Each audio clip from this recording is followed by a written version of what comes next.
कभी सोचा है कि हमारे साथ जो भी अच्छा बुरा होता है उसके पीछे आखिर वजह क्या है? आज हम इसी गहरे रहस्य को समझने की कोशिश करेंगे, कर्म के नियम को। ये एक ऐसा आईना है जो कभी झूठ नहीं बोलता और हमारे हर काम की तस्वीर हमें वापस दिखाता है। और हमारी ये पड़ताल पता है कहाँ से शुरू होती है? एक बहुत पुराने और गहरे सवाल से। एक ऐसा सवाल जो सिर्फ हमारा या आपका नहीं, बल्कि खुद देवी लक्ष्मी ने भगवान विष्णु से पूछा था। ये एक ऐसी पहेली है जो हम सबको परेशान करती है कि आखिर अच्छे लोगों के साथ बुरा क्यों होता है, और जो क्रूर हैं, जो गलत करते हैं, वो अक्सर फलते फूलते क्यों नजर आते हैं। तो चलिए इसी गुत्थी को आज सुलझाने की कोशिश करते हैं। देखिए, कर्म कोई किस्मत का खेल या कोई इत्तेफाक नहीं है। नहीं, ये तो यूनिवर्स का एक पक्का नियम है, कारण और प्रभाव का नियम। बिल्कुल सीधा सा हिसाब, जैसा बोओगे वैसा काटोगे। अच्छा, तो ये कर्म आखिर है क्या चीज? इसको ना एक तरह की कॉस्मिक बैलेंस शीट समझिए। मतलब एक ऐसा खाता जिसमें हमारे हर एक काम का, चाहे वो अच्छा हो या बुरा, पूरा हिसाब किताब दर्ज होता रहता है।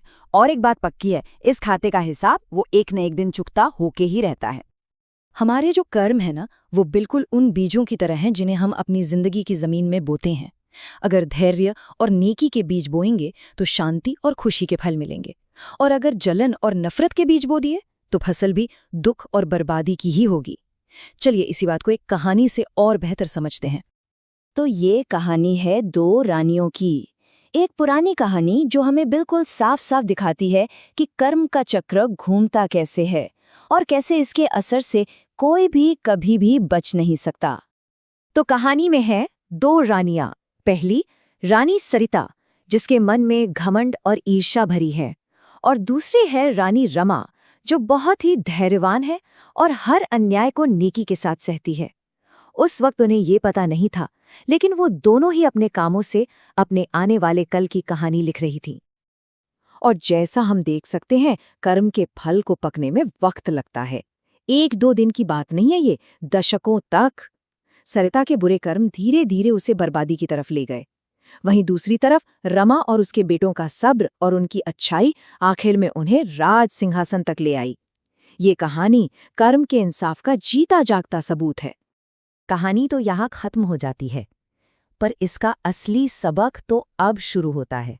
कर्म का जो सिद्धांत है ना, वो बिल्कुल एक अचूक आईने जैसा है।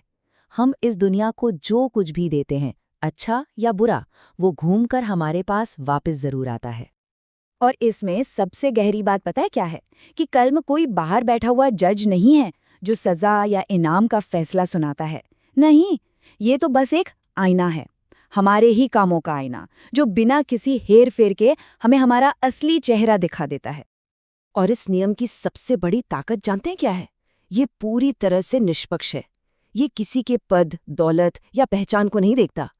हो सकता है कि भगवान माफ कर दें, लेकिन कर्म का हिसाब, उससे कोई नहीं बच सकता। वो तो होकर ही रहता है। तो इसमें शक की कोई गुंजाइश ही नहीं है। हर एक्शन का एक रिएक्शन होता है, ये तय है। चाहे काम अच्छा हो या बुरा, वो घूम फिरकर अपने करने वाले के पास लौटेगा ही लौटेगा, 100%। तो इस सबका मतलब क्या निकालें? क्या हम बस अपने पुराने कर्मों के कैदी बनकर रह जाएं? नहीं, बिल्कुल नहीं। कर्म का ये ज्ञान हमें डराने या निराश करने के लिए नहीं है, बल्कि ये हमें जगाने के लिए है। ये तो हमारे हाथ में हमारे भविष्य की कलम थमा देता है। गीता का पूरा सार समझिए इसी एक लाइन में है। हमारा आज, हाँ, वो हमारे बीते हुए कल के कर्मों का फल है, ये सच है। लेकिन उससे भी बड़ा सच ये है कि हमारा आने वाला कल हमारे आज के कर्मों से बन रहा है, अभी इसी पल। तो सवाल ये है कि हम अपने भविष्य के लिए अच्छे बीज बोए कैसे? रास्ता है निष्काम कर्म, मतलब फल की उम्मीद या चिंता किए बिना बस सही काम करते जाना। एक किसान की तरह जो बीज बोकर सब्र से इंतजार करता है। उसे पता है कि फल अपने सही वक्त पर ही मिलेगा। दूसरों की देखा देखी नहीं, बल्कि अपने धर्म, अपने रास्ते पर चलना। और सबसे जरूरी, अपने मन में शांति, संयम और अच्छाई को बनाए रखना। तो आखिर में बस यही कहना है, कर्म को अपने अतीत का कोई बोझ मत समझिए। ये कोई सजा नहीं है, ये तो वर्तमान का एक मौका है, एक चुनाव। हर पल हम अपने भविष्य की कहानी का एक नया पन्ना लिख रहे हैं। अब सवाल सिर्फ ये है कि उस कहानी में अगला शब्द, अगला वाक्य क्या लिखा जाएगा।